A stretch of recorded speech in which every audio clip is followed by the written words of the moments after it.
আজ ঘুরে ঘুরে তিনটি অসাধারণ টার্কিশ মিষ্টির দোকান, যেখানে চারদিকে ছিল রঙিন, সুন্দর আর লোভনীয় সব মিষ্টি।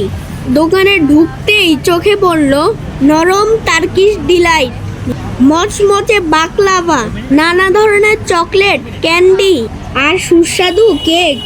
প্রতিটি দোকানের সাজসজ্জা ছিল একদম ইউনিক এবং খুবই আকর্ষণীয়। আমি খুব আনন্দ নিয়ে একের পর এক মিষ্টি দেখছি আর নতুন নতুন খাবারের নাম শিখছি আর পুরো জায়গাটা ঘুরে উপভোগ করছি। চারিদিকে মিষ্টির দারুণ ঘ্রাণ, সুন্দর লাইটিং আর প্রাণবন্ত পরিবেশ পুরো ভ্রমণটাকে আরো মজাদার করে তুলেছে।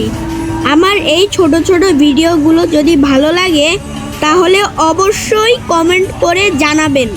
আজকের মতন এখানেই বিদায় নিচ্ছি। আল্লাহ হাফেজ, tata, bye bye, see you.